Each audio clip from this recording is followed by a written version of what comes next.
saya! Okay, so every time na maririnig niyo yung kids, papalakpak lamang kayo. That is our first activity. So for our second activity, tinatawag itong the Jollibee Cheer. So natatandaan niyo pa ba kids yung Jollibee Cheer? Ganito yung kids. Kapag narinig niyong binabanggit ko ang linya, kids, jolly na ba kayo? Ang tanging isasagot niyo lamang ay, jolly na kami. Okay kids, so pakitaas kids ng left or right hand niyo kids. Sabihin niyo, jolly na kami. So kids, jolly na ba? Patapusin niyo muna si ate niya. Okay, baka pag binanggit yung jolly na ba kayo, saka kayo kids sasagot. Okay? So kids, jolly na ba kayo?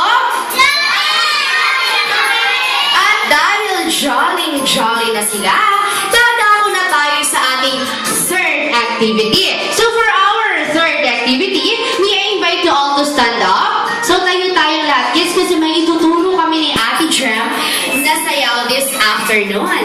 So sino ba sa inyo nakakaalam ng chicken dance? Sino? Paano ba yung chicken dance? Kuya, paano ba yung Kyle, yung chicken dance? Nakalimutan na? So, ganito lamang yung kids. Yung chicken dance, meron lamang tayong 4 steps. So, paulit-ulit. Okay lang ba, Chloe, dito ka, baby, sa tabi ko? Dito ka muna, baby. So, 4 steps lamang yung kids. Paulit-ulit lamang natin gagawin yan. So, excited na ba kayong matutunan ng ating chicken dance? Are you ready, kids? Yeah. So, for our first step, itataas nyo lamang kids yung dalawang kamay nyo. Then, mag-close open tayo 4 times. Then, 1, 2, 3, 4. For our second step is 1, 2, 3, 4. Third step is 1, 2, 3, 4. Fourth step is 1, 2, 3, 4. So, paulit-ulit lamang yung kids. For our first step once again, 1, 2, 3, 4. Second step is 1, 2, 3, 4. Third step is 1, 2, 3, 4. Fourth step is 1, 2, 4. So, nakuha nyo na ba, kids? Ready na ba kayong mag-chicken dance with music? At dahil ready na sila, okay, be ready na, kids. Di mo. Baka mga di. 1, 2, 3, 4.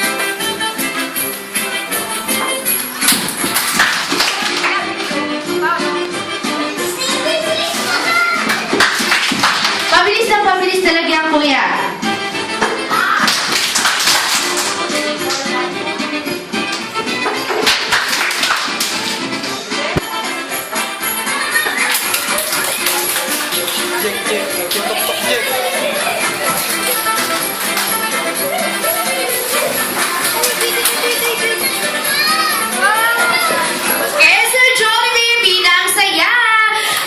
Magagaling naman talaga yung mga kids natin this afternoon. So, since natutunan nyo na ang ating tatlong activities, kids, excited na ba kayong pasukin ang creative world of Hello Kitty? Are you excited, kids? Yes! But before that, upo na po tayo lahat at tuluyan na natin papasukin ang creative world of Hello Kitty.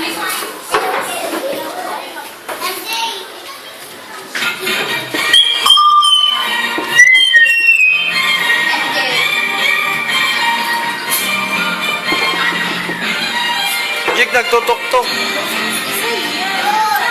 Teacher, may kumakatok mga bata.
picture na lang po. Okay lang ba, ma'am? Bagsak sa akin. Uli na ko. Ano ako? Close your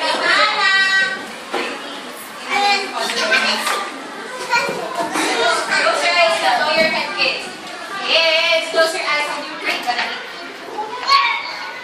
Close your eyes, bow your head. God, thank you for this day. Give us a beautiful day. Thank you for your MJ celebrating her birthday today. Bless her more birthday to come, and please make us all the day for MJ's birthday today. In His name we pray. Amen. Kaya dahil may blessings na tayo from above, let the games begin. Ano nga ulit yung kids? Lakasan nyo pa! Mas malakas pa! At dahil nabanggit nila ang ating magical line, dadako na tayo sa ating first game na tinatawag na Wish I May, Wish I Have. Na may katumbas sa labas na The Bring Me Game. So all you have to do kids is magpapaunan lamang kayong dalhin kay Ate Ina yung aking hihinging item. Then after sino yung mauna sa akin makapagbigay ng premyo, ng item makakakuha ng premyo. So be ready na kids. Okay, so for our first item, Wish I May, Wish I Have. Jollibee says, bring me your... Bring me your... No. Party hat! Okay. So, dapat yung mauna lang. Yung mauna lang. Nauna si Colleen. So, next item na lang muna, kids. So, hi, Colleen. How are you, baby? How are you, baby? Kumusta ka po? Okay lang. So, baby, may message ka ba sa ating celebrator this afternoon?